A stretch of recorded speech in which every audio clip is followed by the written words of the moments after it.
शेतकऱ्यांसाठी 22 फेब्रुवारी आजच्या ठळक बातम्या व शेतकऱ्यांसाठी आनंदाची बातमी देखील आलेली आहे। जे शेतकरी मित्र व्हिडिओ शेवटपर्यंत पाहतील त्यांना संपूर्ण बातमी पाहायला मिळेल। तर चला पाहूयात आजच्या झटपट बातम्या। कापूस दरात तेजीचे संकेत, भारतीय कापूस स्वस्त, निर्यातीला जबरदस्त मागणी। आंतरराष्ट्रीय बाजारात कापूस भावात असलेल्या तेजीचा आधार देशातील कापूस बाजारालाही मिळत आहे। सध्या भारताचा कापूस आंतरराष्ट्रीय बाजारात सर्वात स्वस्त आहे, त्यामुळे भारतीय कापसाला चांगलीच मागणी असून दरात तेजीचे संकेत आहेत। तर यंदा घटलेले उत्पादन, बाजारातील कमी आवक आणि कापड उद्योगाकडून वाढत जाणारा उठाव या कारणामुळे कापसाचे भाव वाढतील।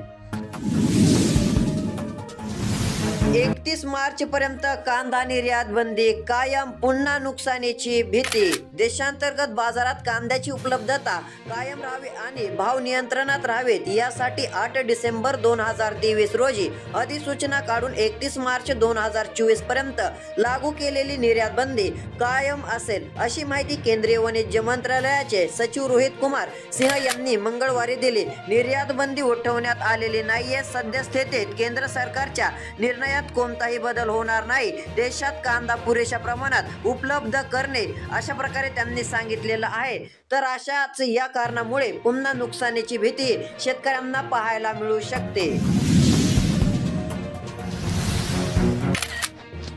बॅरिकेड्स तोडण्यासाठी शेतकरी घेऊन आले चक्क जेसीबी आणि पोकलेन, पुन्हा दिल्लीकडे कूच। आंदोलकांना रोखण्यास पोलिसांचा कडेकोट बंदोबस्त। एमसीपी पाटी 1.75 लाख कोटींची गरज नाही। तर पिकांसाठी किमान आधारभूत किंमत, एमपीएमसी आणि शेतकरी कर्जमाफीची कायदेशीर हमी यादी शेतकऱ्यांच्या मागण्या केंद्र सरकारने मान्य न केल्यामुळे शेतकरी पुन्हा एकदा बुधवारी दिल्लीकडे निघाले आहेत। याच वेळी पोलिसांनी मोठ्या प्रमाणात बॅरिकेड्स लावून शेतकऱ्यांना रोखण्याची तयारी केली आहे। यामुळे शेतकरी बॅरिकेड्स तोडण्यासाठी जेसीबी आणि हायड्रोलिक क्रेनसारखी अवजड यंत्रणा जी आहे ते घेऊन सीमेवर आलेले आहेत। याशिवाय बुलेट प्रूफ पोकलेन मशिनी आणण्यात आलेली आहे। राज्यभरातील शेतकऱ्यांसाठी आनंदाची बातमी देखील आलेली आहे। त्यापूर्वी एक छोटीशी अपडेट मराठा आरक्षणाबाबत पाहूयात। मराठा समाजाला 10% आरक्षण, विधिमंडळात एकमताने विधेयक मंजूर। आरक्षणाला वार्षिक उत्पन्नाची अट, मराठा आरक्षण सर्वोच्च न्यायालयातही टिकेल। मुख्यमंत्री, आम्ही ओबीसी मधून आरक्षणासाठी ठाम, जरांगे। राज्यातील मराठा समाजाला शिक्षण आणि सरकारी निमसरकारी नोकरीत 10% आरक्षण देणारे विधेयक मंगळवारी विधिमंडळाच्या दोन्ही सभागृहात एकमताने चर्चेविना मंजूर करण्यात आले। तर असंही सांगण्यात आलेलं आहे की मराठा आरक्षण सर्वोच्च न्यायालयातही टिकेल, असं मुख्यमंत्री एकनाथ शिंदे म्हणाले आहेत।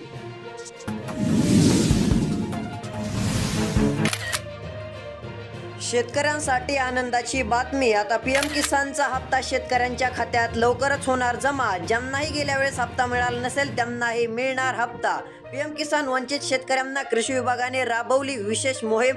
22,576 शेतकऱ्यांची केवायसी, तर 25,776 शेतकऱ्यांचे बँक आधार लिंकिंग प्रलंबित आहे। तर शेतकरी मित्रांनो, कोल्हापूर जिल्ह्यात पीएम किसान सन्मान निधी योजनेपासून अनेक शेतकरी वंचित राहिले आहेत। तर इतर राज्यामध्ये खूप सारे शेतकरी पीएम किसान योजनेपासून वंचित आहेत। अनेक पात्र लाभार्थ्यांना आवश्यक कागदपत्रे अपलोड केलेली नाहीत, त्यामुळे 22,576 शेतकऱ्यांची केवायसी, तर 25,776 शेतकऱ्यांचे बँक आधार लिंकिंग प्रलंबित आहे। या शेतकऱ्यांना कृषी विभागाने नवीन संधी उपलब्ध करून दिलेली आहे। बुधवारपर्यंत जर पाहायला मिळालं तर कृषी विभागातर्फे राबवण्यात येणाऱ्या विशेष मोहिमेअंतर्गत संबंधित शेतकऱ्यांची ई-केवायसी आणि बँक आधार लिंकिंग करून देण्याची सुविधा देण्यात आलेली आहे। आता ज्या शेतकऱ्यांना हप्ता मिळत नाही असं वाटत होतं त्यांनाही हप्ता मिळेल, फक्त ई-केवायसी करणे गरजेचे राहील।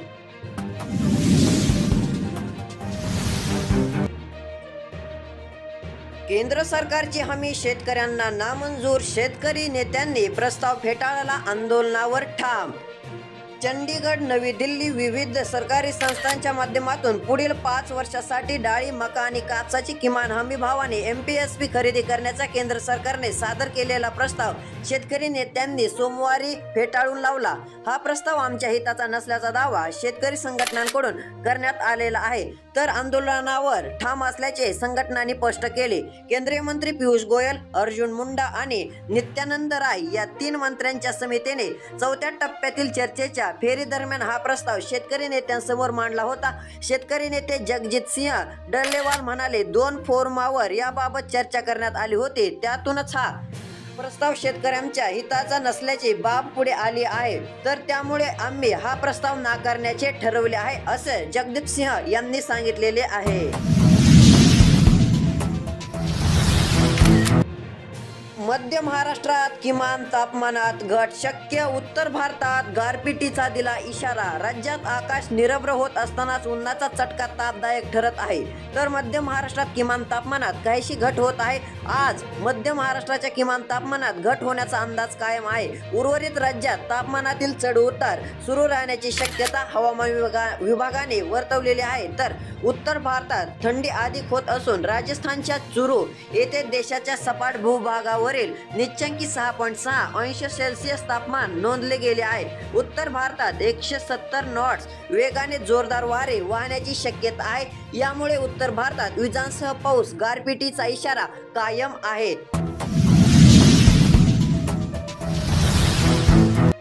पुणे जिल्ह्यातील भूजल पातळी सरासरी 2.5 फूट घटली. राज्यात ही अशाच प्रकारची स्थिती. 12 तालुक्यांमध्ये पाणी पातळी 0.52 ते 4.98 फूट खालावली.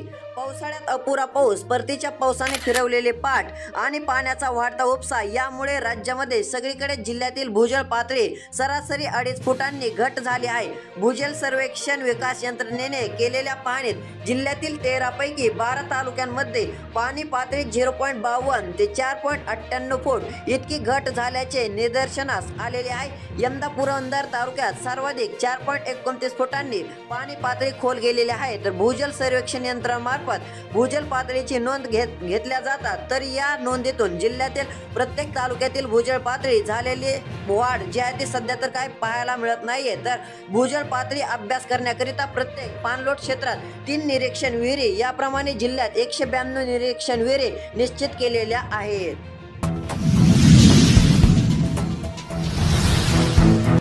नागपूर या ठिकाणी मुगाला मिळतोय किमान 5,000 रुपयांचा दर, तर कमाल 5,811, तर सर्वसाधारण 5,608 रुपये, तर जवसाला 3,200 रुपयांचा किमान दर, तर 3,500 रुपयांचा कमाल दर, तर नागपूर या ठिकाणी सोयाबीनला 4,100 रुपये किमान दर, तर कमाल दर 4,311, तर तुरीला 8,800 रुपयांचा किमान दर, तर 10,250 रुपयांचा कमाल दर जे आहे ते तुरीला नागपूर या ठिकाणी मिळत आहे.